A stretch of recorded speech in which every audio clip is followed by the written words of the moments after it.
Hello everybody, this is Dr. Eric Janowitz with Synergy Oviedo Chiropractic, and I have the pleasure, the honor, the distinction to be with Dr. Schmitz. Thank you. Who comes Hello. from Germany, and as you know in our practice, Synergy, which is all about providing modern technology, natural techniques, and genuine care, one of the technologies that we're very passionate about is Shockwave. And Dr. Schmitz is actually one of the forefront runners in developing Shockwave technology, researching it, and bringing it to the practical application to where you as a patient can achieve that. So Dr. Schmitz, thank you for being here and coming to the US from Germany to provide this information. So can you just give them a bit of a background of you, a little bit 1 minute bio about your background with Shockwave? Yeah, thank you first very much for the kind invitation being here together with you. I'm a medical doctor by education. I'm an MD, PhD, and actually I wanted to become an orthopedic surgeon, but then at this time I got the invitation shortly after leaving university to go back to neuroscience because of my medical thesis, and then I became a basic neuroscientist. I'm now today head of a big basic science department at the University of Munich in Germany. Fascinating. And Shockwave has been my academic hobby, if I phrase, since more than 25 years, but it has now become a real main focus of my research. So when you look at Shockwave and you start looking at the research articles, you'll see his name appear there. About how many studies have you been involved with? In Shockwave, it's about 50 now. 50. Yeah. And I believe he's one of the most preeminent researchers in this field of Shockwave, which is just fascinating. And then we've invested in the EMS equipment. And part of the reason why I like that was that a significant amount of the research was based using the technology. That's correct, yeah. So the EMS device is the research tool in the field of radio shockwave therapy. Because the company asked me 15 years ago when I joined them full-time, before I took the position at Munich University, here is the device, please develop a worldwide network to develop clinical evidence. We want to have every claim we make backed up by clinical evidence at the highest possible level, everything peer-reviewed, published.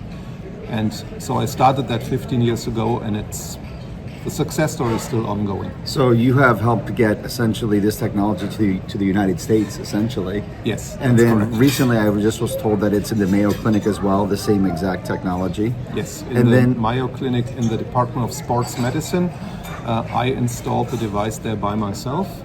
And the former head of this department, who is now the head of the chief medical officer of the United States Olympic and Paralympic Committee.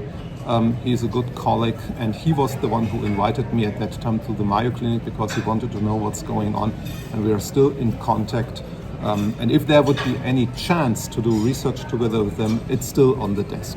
That's fantastic. That's fantastic. And then as people start to research Shockwave, there's a lot of information. There's the difference between primarily two camps, focused Shockwave and then radial Shockwave. And it all boils down to, from what I've been learning from studying with you yesterday and reading some of your articles too, is that it boils down to being able to emit the proper power, essentially to make the physiological effect.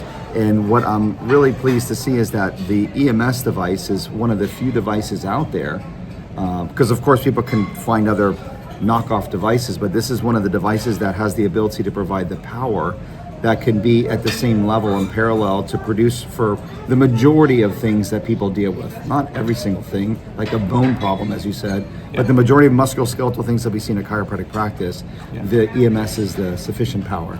So the term shockwave devices is as generic as the term cars.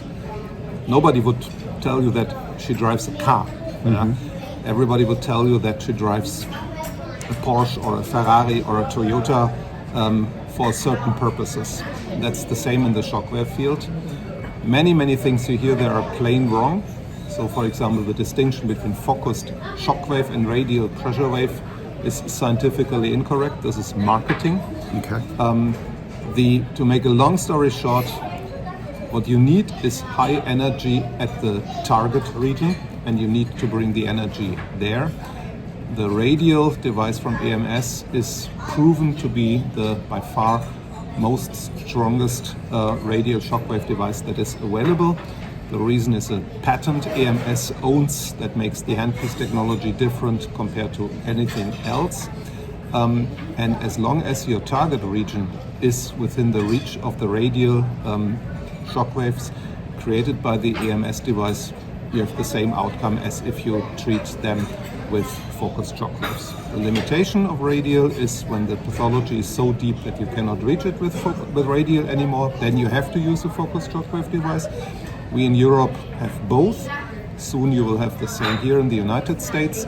But we talk about approximately 1 inch deep into the tissue what you can reach with radial. And there are not so many indications, particularly in regular patients. In elite athletes, it's completely different. Sure. There you need so if you're a both. bodybuilder and you're super Then it's thick different. body mass, then you're going to need a more deeper penetration. Correct. Or in Europe, you're seeing that they're using shockwave to help unionize fractured bones. So if you're doing those sort of things, you can do deeper. Now, as chiropractors, we don't treat fractures, Exactly. so it's outside of our scope. So that's why we invest in this.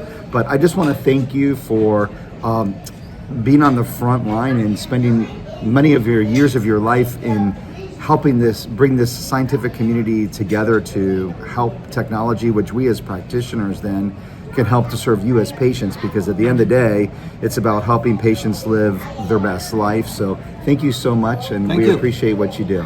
Thank you very much. Thank you.